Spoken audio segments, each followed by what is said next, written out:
मौन में जो शक्ति है वह शब्दों में नहीं। प्रेरणादायक कहानी हम आपको सुनाते हैं। मौन यानी चुप्पी, एक ऐसा मौन जो कभी कभी शब्दों से भी ऊंची आवाज बन जाता है। आज की इस प्रेरणादायक कहानी में हम आपको एक ऐसे साधु की कहानी सुनाएंगे जिसने मौन की शक्ति से न केवल खुद को बदला बल्कि पूरे गांव को भी दिशा दिखा दी। बहुत समय पहले की बात, हिमालय की गोद में बसा हुआ एक शांत सुंदर गांव था। नाम था शांतिपुर। यह गांव अपने नाम की तरह शांत भी था, पर जहाँ के लोग अंदर से बेचैन थे। हर कोई छोटी छोटी बातों में उलझा रहता, क्रोध करता, बहस करता और अपने दुखों का कारण दूसरों को मानता। एक दिन उस गांव में एक वृक्ष साधु आए। उनका नाम था स्वामी शरणानंद। वे देखने में साधारण थे, न अधिक बोले न अधिक मांगा, बस एक वृक्ष के नीचे बैठ गए। वे दिन भर मौन में रहते, केवल मुस्कुराते। गांव के लोग पहले उन्हें पागल समझते थे। कौन है यह जो कुछ बोलता नहीं है? लेकिन धीरे धीरे उनकी मौन मुस्कुराहट लोगों को आकर्षित करने लगी। उनके चेहरे पर एक अलग ही तेज था। जो भी उनके पास बैठता उसे शांति का अनुभव होता। गांव का एक युवक था, अर्जुन, बहुत गुस्सैल और दुखी था। उसके पिता बचपन में गुजर गए थे। माँ भी बीमार रहती। वह हर समय भगवान को पूछता, अगर भगवान होते तो मेरी जिंदगी इतनी बर्बाद क्यों होती? एक दिन अर्जुन क्रोध में साधु के पास गया और बोला, तुम यहाँ बैठे हो चुपचाप, क्या इससे किसी का भला होगा? बताओ, बोलो, भगवान है भी या नहीं? स्वामी शरणानंद कुछ नहीं बोले, बस शांत नजरों से अर्जुन की ओर देखा और अपनी आंखें बंद कर ली। अर्जुन क्रोधित होकर चला गया, लेकिन अगले दिन फिर लौट आया।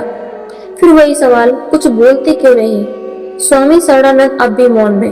धीरे धीरे अर्जुन रोज आने लगा, जब उसकी आवाज में क्रोध कम और जिज्ञासा ज्यादा थी। एक दिन अर्जुन ने पूछा, स्वामी जी, क्या आपके मौन का कोई अर्थ है? स्वामी जी ने पहली बार कागज पर लिखा, शब्द तो सुनाई देते हैं, मौन महसूस किया जाता है। भगवान को देखने के लिए आंखें बंद करनी पड़ती हैं, सुनने के लिए कान नहीं, मन शांति चाहिए। अर्जुन को यह पढ़कर एक अजीब सी ठंडक महसूस हुई। वो समझ गया कि साधु जो न बोलकर भी बहुत कुछ कर रहे हैं। धीरे धीरे गांव की ओर लोग भी स्वामी शरणानंद के पास आने लगे। सब उन्हें चुपचाप गिरकर बैठते, कोई कुछ नहीं पूछता, वे कुछ भी बोलते, पर वहां बैठने से सबका मन हल्का हो जाता। एक दिन गांव में भयंकर तूफान आया।